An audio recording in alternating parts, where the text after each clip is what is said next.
I think you certainly can make a living out of it, and people do make a living out of it. I have to be blunt. When clients trade with spread betting firms, we see their trades. We don't see the amount of time or the amount of effort they've put into that particular trade. All I'm clear on is it's not easy. You know, it's not easy, and whenever I speak to profitable traders, they really do. They're absorbed by the market, and you can see they've spent a lot of time and effort in understanding the particular thing they're trading on. And I suppose on the flip side of that, if somebody comes into financial markets and hasn't put any effort into it whatsoever, then yes, I think they tend to lose. But it's a difficult one for me to answer. How much do the top spread bettors actually make? People view spread betting in different ways. So yes, actually, the person who trades it for a living might view winning £100,000 in a year a great year, but likewise, someone who just does the odd trade every so often might actually look at £10,000 in a year as a great return. But yes, I think it's fair to say, I think the most famous number, I always remember a particular client winning £5 or £6 million. It's certainly not unheard of at all. How do losers think, do you think, and how do winners manage their risk? Almost the clue is in the question there, and it's that discipline that winners bring to the market. They literally do manage their risk, where I think people who have losing trades, consistent losing trades, tend not to manage their risk. And even the fact that they continue to lose means they shouldn't be trading.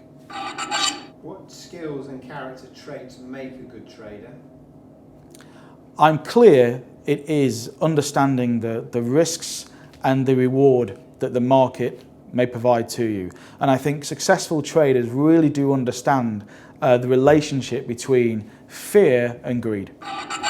Do short-term day traders make more money than long-term traders, do you think?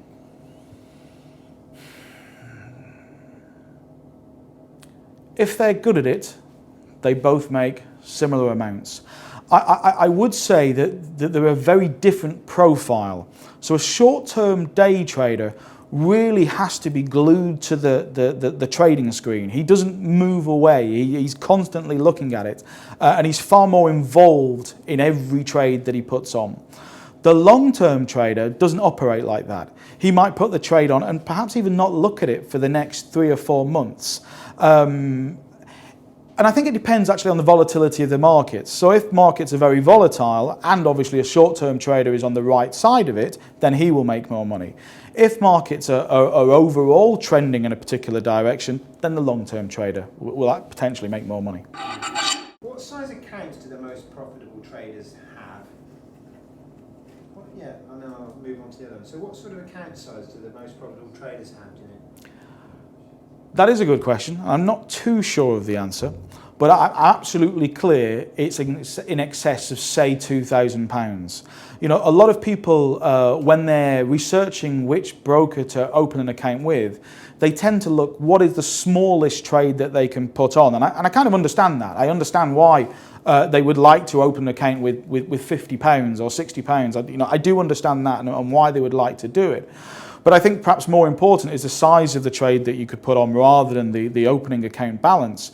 Because £50 to £60, really, you're trying to, essentially you're saying, well, how quickly will you lose that money? It doesn't give you enough room to maneuver to actually put a trade on. So yes, I don't think there's an ideal amount of money that you can put onto the account, but I'm clear putting sums that are less than maybe £2,000 actually is not the way to trade. Do you think high net individuals are more serious in their trading? Quite literally, it depends on the client.